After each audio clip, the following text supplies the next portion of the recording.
নমস্কাৰ বন্ধু বান্ধৱীসকল, প্ৰীতি হোম কিটচেনৰ পৰা মই প্ৰীতি আজি আপোনালোকৰ বাবে লৈ আহিছোঁ ভাপত সিজোৱা এটা কেকৰ ৰেচিপি। এই ৰেচিপিটো মই কেনেকৈ বনালোঁ তাৰ কাৰণে ভিডিঅ'টো শেষলৈকে চাওকচোন।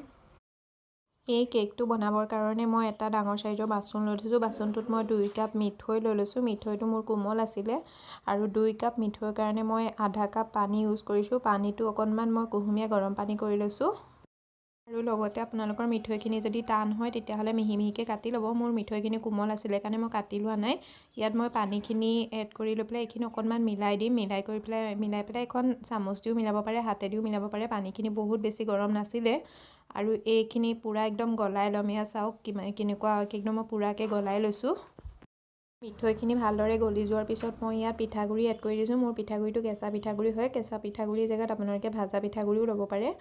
আৰু মই ইয়াত 3 কাপ পিঠাগুড়ি এড কৰিছোঁ। একেটা কাপেৰে এড কৰিছোঁ। যোনটো কাপেৰে মিঠৈ এড কৰিছিলোঁ সেইটো কাপেৰে মই পিঠাগুড়িও এড কৰিছোঁ।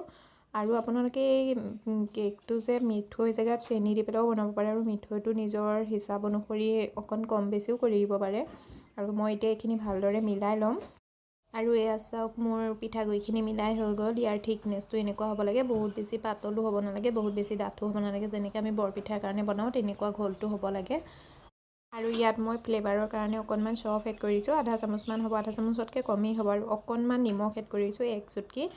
আৰু মই আধা চামুচ বেকিং পাউডাৰ এড কৰিছোঁ। আধা চামুচতকৈ কম মই বেকিং চ'ডা এড কৰি দিছোঁ। এইকেইটা এতিয়া মই মিলাই ল'ম ভালকৈ। আৰু বেকিং পাউডাৰ আৰু বেকিং চ'ডা মিলাই আপুনি এটা ডাইৰেকশ্যনতে এইটো ফেটিব লাগে, মিলাব লাগে মানে। তাৰপিছত আনফালে মই এটা কেক টিন লৈ লৈছোঁ। কেক টিনৰ জেগাত আপোনালোকে ষ্টিলৰ কিবা টপিয়াও ল'ব পাৰে, বাতিও ল'ব পাৰে, যিকোনো বাচনেই ল'ব পাৰে। মই অকণমান তেল দি পেলাই এইটো ভালদৰে গ্ৰীজ কৰি ল'ম। কেক টিনটো গ্ৰীজ কৰোঁতে একদম ওপৰলৈকে ভালদৰে কৰিব লাগিব, নহ'লে পিঠাগুড়ি হয় যে পিঠাগুড়িটো আমি ভাপত দিয়াৰ লগতে এইটো লাগিও ধৰিব পাৰে। আৰু এয়া চাওক মোৰ ঘোলটো ৰেডি হৈ গ'ল। এতিয়া মই কেক অকণমান ইয়াত তেল দিবলৈ পাহৰি গৈছিলোঁ। মই 1 চামুচ ৰিফাইন তেল এড কৰি দিছোঁ। আপোনালোকে এইটো প্ৰথমতেই এড কৰি দিব। মই পাহৰি গৈছিলোঁ কাৰণে মই পিছত এড কৰি দিছোঁ। ৰিফাইন তেলটো এড কৰি পেলাই এইটো ভালদৰে একদম গোটেই পিঠাগুড়িখিনিৰ লগত মিলাই ল'ম। এইটো অকণ মিলাবলৈ অকণ অসুবিধা হয়, পিছত এড কৰিলে আপোনালোকে আগতীয়াকৈ এড কৰি দিব। আৰু মই এয়া মিলাই ল'লোঁ। মিলাই লোৱাৰ পিছত মই এতিয়া কেক টিনটোলৈ যোনখিনি পিঠাগুড়ি বেটাৰ হয় বেটাৰখিনি ট্ৰান্সফাৰ কৰি ল'ম। আৰু আপোনালোকে এই কেকটো মিঠৈ জেগাত চেনি দিও বনাব পাৰে। আপোনালোকে চেনিটো যদি মিঠৈ নিদি চেনি দিয়ে, চেনি তেতিয়াহ'লে 1 কাপ ইউজ কৰিব 3 কাপ পিঠাগুড়িৰ কাৰণে। আৰু মই মানে এইটো অকণ পিঠা ষ্টাইলত বনাইছোঁ, সেইকাৰণে মই মিঠৈ এড কৰিছোঁ। আপোনালোকে যদি কেক হিচাপত বনায় তেতিয়াহ'লে ইয়াৰ কালাৰটো পূৰাই বগা হৈ যাব চেনি এড কৰিলে। বহুতেই ভাল লাগে তেতিয়াও খাবলৈ। আৰু এতিয়া মই বেটাৰখিনি ট্ৰান্সফাৰ কৰি লৈ পেলাই এনেকৈ কেক টিনটো অকণমান টেপ কৰি দিম। আৰু মই অকণমান ওপৰত কেইটামান বাদাম এড কৰি দিছোঁ, দেখিবলৈ ধুনীয়া লগাৰ কাৰণে। বাদামৰ জেগাত আপোনালোকে টুটি ফুটিও এড কৰিব পাৰে বা কিচমিচো এড কৰিব পাৰে, তেতিয়াও ভাল লাগে। আৰু আনফালে মই এটা কেৰাহীত পানী গৰম কৰি লৈছোঁ আৰু এনেকুৱা এডাল ষ্টেণ্ড থৈ দিম। ষ্টেণ্ড থৈ পেলাই মই এতিয়া কেক টিনটো ইয়াৰ ওপৰত বহাই দিম। বহাই পেলাই ল' টু মিডিয়াম ফ্লেমত আমি 20 মিনিটৰ কাৰণে এইটো ঢাকি পেলাই সিজিবলৈ দিম। আৰু 20 মিনিটৰ পিছত এইটো চেক কৰিম। মাজতে আপুনি ইচ্ছা কৰিলে চেক কৰিবও পাৰে, কিন্তু 20 মিনিটত এইটো হৈ যায় পিঠাটো। আৰু এয়া চাওক মোৰ 20 মিনিট হৈ গ'ল। মই এতিয়া এইটো চাই ল'ম।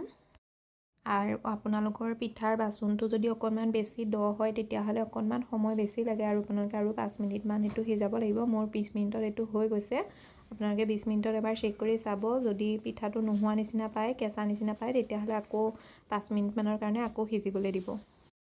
আৰু এয়া চাওক মোৰ কেকটো হৈ গ'ল। এতিয়া মই এইটো কাটি দেখাইছোঁ। এইটো বহুত আসানিছে কাটিব পাৰি, একদমেই কোমল হয় আৰু খাবলৈও বিৰাটেই টেষ্টি হয়। ৰেচিপিটো এবাৰ বিহুত ট্ৰাই কৰি চাব, বহুতেই ধুনীয়া লাগে। আৰু যদি মোৰ এই ভিডিঅ'টো ভাল লাগিছে লাইক কৰি দিব, শ্বেয়াৰ কৰি দিব আৰু চেনেলটো ছাবস্ক্ৰাইব কৰিবলৈ নাপাহৰিব। লগতে বেল আইকনটো প্ৰেছ কৰি দিব এনেকুৱা ভিডিঅ'বোৰ আগলৈ পাই থাকিবলৈ। আৰু মই কেকটো কাটি পেলাই দেখাই দিছোঁ। ইয়াৰ ভিতৰৰ ছাইডটো চাওকচোন কিমান ধুনীয়াকৈ জালি জালি হৈ গৈছে ন, বহুতেই ধুনীয়া আৰু কোমল কিমান চাওকচোন। ৰেচিপিটো এবাৰ জৰুৰ ট্ৰাই কৰি চাব।